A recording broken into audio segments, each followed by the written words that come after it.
Hi friends, நம்ம வாழ்க்கையில் நிறைய நேரம் கஷ்டம் வரும், கண்ணீர் வரும், தொல்லை வரும், பணம் இல்லாத சூழ்நிலை வரும். அந்த நேரத்துல எல்லாம் ஆண்டவர் தூரத்துலேருந்து நம்மளை பார்க்குறவர் இல்லை.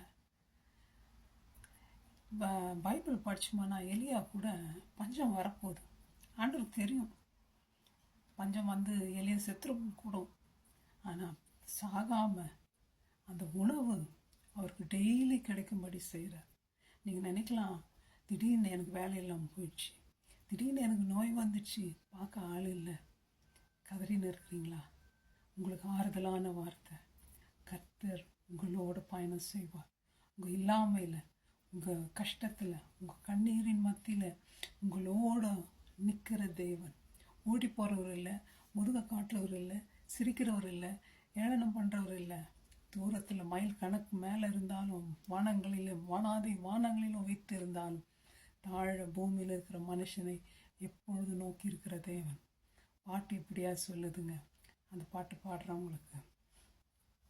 எனக்காக யாவற்றையும் செய்பவரே, எனக்கு நீ பயமில்லை உலகினிலே. எனக்காக யாவற்றையும் செய்பவரே, எனக்கு நீ பயமில்லை உலகிலே.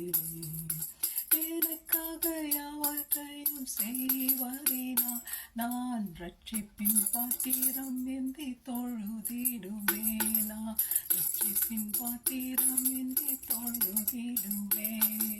பஞ்சத்திலே ஏலியாவுக்கு அப்பம் கொடுத்தார், பஞ்சமின்றி ஏலியாவை ஆசீர்வதித்தார்.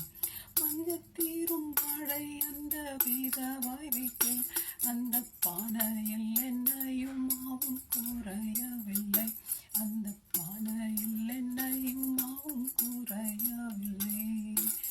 ஆகாயத்து பறவையை கவனித்து பார், விதைப்பதில்லை, அவை அறுப்பதில்லை, அவைகளை பிழை கூட்டும் பரமபிதா நம்மை அனுதினம் அற்புதமாய் நடத்திடுவார்.